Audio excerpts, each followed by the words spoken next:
Hello বন্ধুরা, আজকে তোমাদের নতুন একটা রেসিপি করে দেখাবো। কচুরলতি আর চিংড়ি মাছ দিয়ে রান্না করে তোমাদের দেখাবো। কচুরলতিটা বাজার থেকে এনে কেটে ভালো করে ধুয়ে একটু জলে ভাপিয়ে নিয়েছি, ভাপিয়ে তুলে নিয়েছি। এদিকে চিংড়ি মাছ আমি আলাদা করে চিংড়ি মাছটা ভালো করে কেটে ধুয়ে নুন হলুদ মাখিয়ে রেখেছি।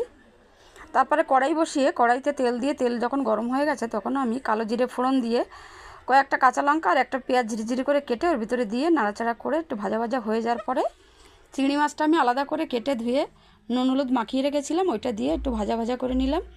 নিয়ে তার ভিতরে নুন হলুদ লঙ্কার গুঁড়ো জিরের গুঁড়ো আদা রসুন বাটা দিয়ে ভালো করে একটু নাড়াচাড়া করে কষিয়ে নিলাম। তারপরে আমি আলাদা করে মশলা করে রেখেছি হলো সাদা সর্ষে কালো সর্ষে আর কয়েকটা শুকনো লঙ্কা পেস্ট করে রেখেছি, পেস্টটা ওর ভিতরে দিয়ে দিলাম। দিয়ে আবার কিছুক্ষণ নাড়াচাড়া করার পরে পেস্ট করেছি যে বাটিতে, ওই বাটিটা আমি একটু ধুয়ে অল্প করে জল দিয়ে দিলাম। জলটা দিয়ে আবার কিছুক্ষণ নাড়াচাড়া করে পরিমাণ মতো জল দিয়ে দিলাম। জলটা যখন ফুটে এসছে তখন আমি সিদ্ধ কচুরলতিটা ওর ভিতরে দিয়ে দিলাম।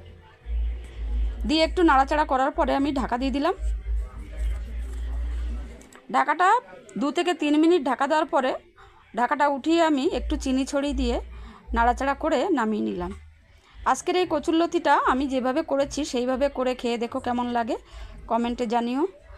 আর মীরা কিচেন চ্যানেলটাকে সাবস্ক্রাইব করে দিও আর ভিডিওটাকে শেয়ার করে দিও।